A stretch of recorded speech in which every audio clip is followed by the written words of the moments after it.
Puji Tuhan, saudara-saudara, yang saya sangat terjamah oleh terang Tuhan pagi ini, ya. Itu Matius 5 ayat 44 sampai 5, ya. Supaya kita itu belajar memiliki kasih, ya. Kasih tidak hanya kepada saudara-saudari, ya. Bahkan mereka yang belum saudara-saudari, bahkan musuh itu kita perlu belajar mengasihi, ya. Karena ini adalah jalan kita menjadi sempurna seperti Bapa Surgawi kita itu sempurna, ya. Ya, di Matius 5 ayat 48, ya, perlu belajar menjadi sempurna, ya. Bagi kerajaan menjadi sempurna seperti Bapa Surgawi, jadi mereka sempurna di dalam kasihnya, ya. Jadi pagi ini, ya, Tuhan menerangi saya supaya kasih saya itu sempurna seperti kasih Bapa, bisa mengasihi semua orang, ya, tanpa pilih-pilih. Tentu ini bukan berasal dari alamiah saya. Kalau dari alamiah saya, mengasihi orang itu pasti pilih-pilih yang saya senangi, yang cocok, yang sesuai. Tapi kalau saya memiliki kasih yang berasal dari Bapa, ya, yaitu memiliki hayat dan sifat ilahi Bapa sebagai sumber kasih, maka saya bisa mengasihi semua orang, ya. Seperti, ya, Tuhan sendiri mengasihi semua orang, bahkan orang berdosa, ya. Nah, ini sangat penting, ya. Kasih ini, ya, dari hayat ilahi ini, ya, sangat dibutuhkan banyak orang, sehingga ketika saya mengasihi orang lain, mereka itu bisa menjamah kasih Bapa itu sendiri, ya.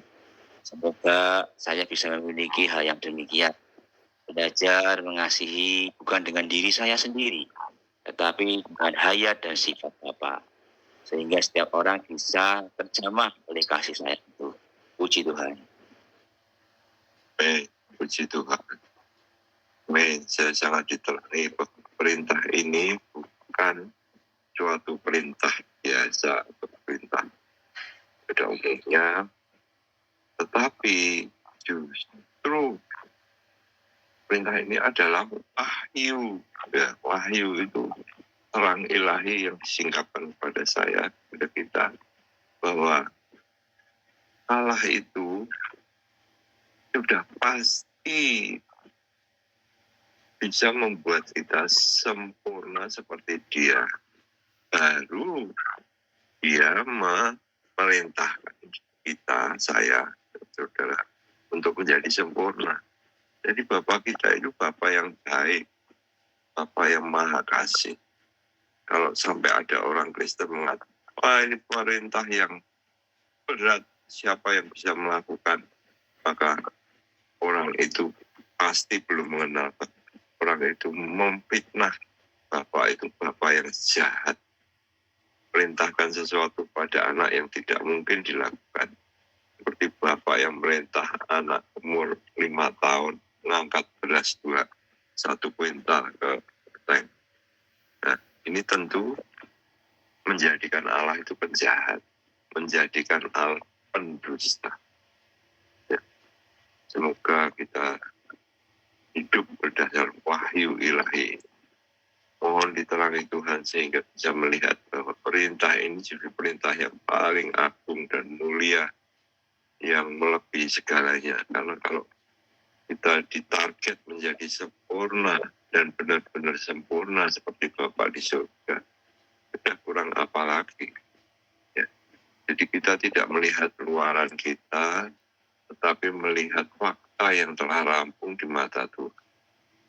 Saya melihat diri saya sendiri tentu menjadi lemah. Tetapi kalau melihat bahwa saya telah dilahirkan oleh Allah dan pasti menjadi Allah dalam hayat dan sifat, selesai. Saya hidup dalam perhentian setiap hari, sambil terus menerima proses aliran air hayat, kasih Allah, menikmati Allah tiap hari, tiap saat.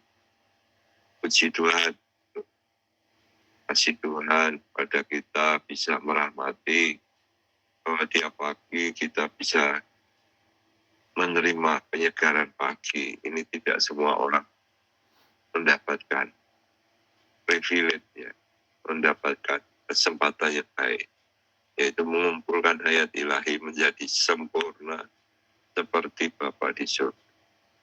Di Tuhan, kiranya Tuhan terus menyelamatkan waktu kita untuk disempurnakan. Amin.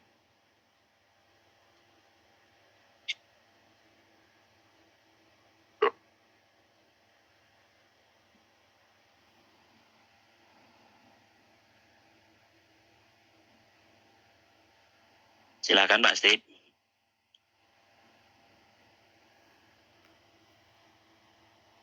Halo Pak Steve. Ya. Ini hidup ya ada ya. Sedikit. Ya, kalau apa itu manusia yang belum mempunyai hayat, dia akan mengatakan tidak mungkin. Ya, manusia itu mengsa dharma diciptakan hanya apa itu sebagai manusia yang tidak bisa sempurna, tidak mungkin. Tapi ketika diterangi oleh hayat, memiliki hayat, dia melihat ketika dia sudah diampuni dosanya, dia bisa mengampuni orang lain bahkan musuhnya, dan akhirnya bisa menjadi sempurna seperti Bapa dalam kasihnya, ya sempurna bahkan seperti Musa, Heno atau Elia ya, yang betul-betul diangkat oleh Tuhan. Amin. Betul. Berdoa ya saudara.